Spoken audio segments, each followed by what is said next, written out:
صلی اللہ علیہ وسلم مقام نخلا پہ پہنچے. مقام نخلا پہ پہنچتے ہیں، نماز فجر ادا کر رہے ہیں. نماز فجر ادا کی تو دوران نماز اللہ کی حکمت، اللہ نے جنات کا ایک لشکر وہاں سے گزارا. جنات کا ایک لشکر وہاں سے گزارا. جب جنات کا ایک لشکر وہاں سے گزرا، حضور نماز پڑھا رہے تھے، حضور قرآن پاک کی تلاوت کر رہے تھے. جب جنات نے آواز سنی تو رک گئے اور کہا رک جاؤ، تو ان کا سرداب تھا. سارے رک گئے. حضور تلاوت کرتے رہے، جنات کھڑے ہو کے سنتے رہے.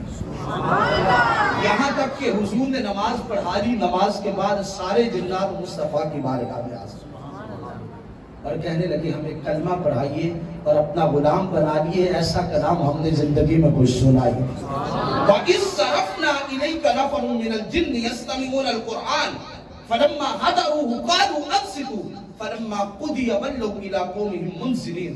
وہ جنوں کا لشکر جو میرے رب نے بھیج کے ان کے سامنے محبوب کی زبان سے قرآن کی تلاوت کو رکھایا. تلاوت میں تاثیر اتنی تھی وہ قرآن سن کے مسلمان ہو گئے اور محمد عربی کے غلام بن گئے.